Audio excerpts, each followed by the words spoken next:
Hello, veterinary professionals. Today I want to talk to you about putting someone in a role, but not allowing them to do the job that the role was defined for. What do I mean by this? Well, largely when you put a veterinarian in a role, they tend to be a doctor. When you put client service reps and front desk into a role, those front desk heroes, they more or less get to do a job, but it's very narrow. There's not a lot of room for development. Practice managers, hospital admins, they also most of the time get to do their role.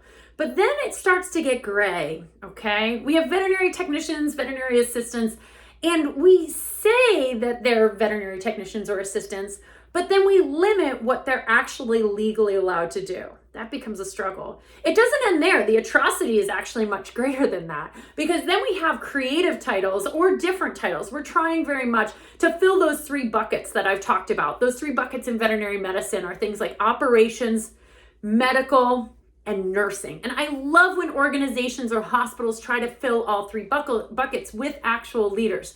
But here's where it gets really tricky.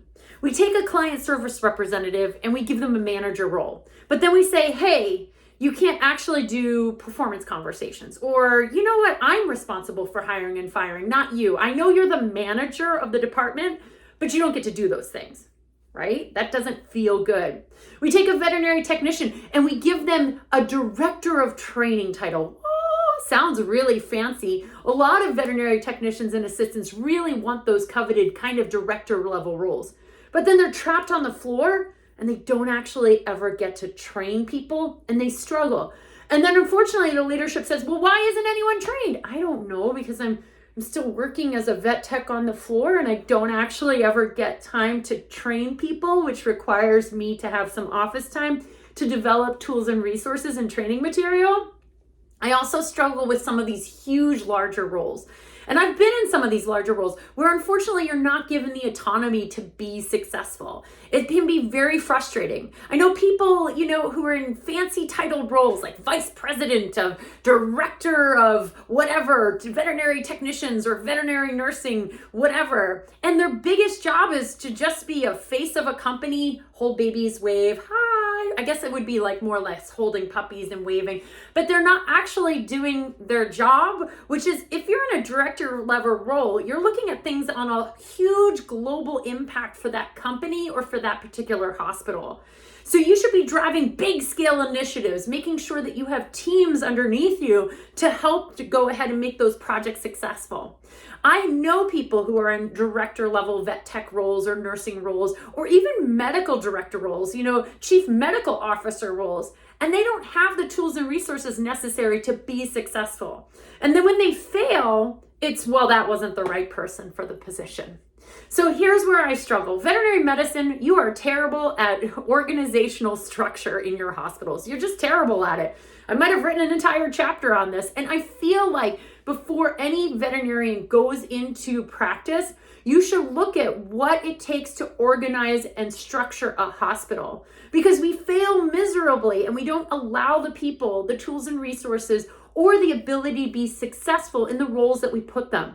So I know that this is hard for some of you to hear, but I want you to, if you put talented people in roles, allow them to do their job. Don't say, oh, okay, well, you're going to be a technician manager and I expect you to do scheduling and training people and, hiring and potentially firing and performance reviews. Oh, but you also have to work 40 hours on the floor. That's not going to work. It's not going to work and they're going to fail. And then what happens is they don't feel good about it. And then unfortunately, leadership who's managing them don't feel good about it. So we have to figure out how we not lose talented people, because they get frustrated and they walk right out of our hospitals. Or we say, well, they just weren't the right ones for the right role. When in reality, it was actually never a well-developed role because you didn't have any tools for them to be successful. So I want you to think about it. Make sure every one of your positions has clear job descriptions. What is that? Don't get me started. You should have job descriptions. You should make sure that those job descriptions are doable and obtainable for the person doing that job.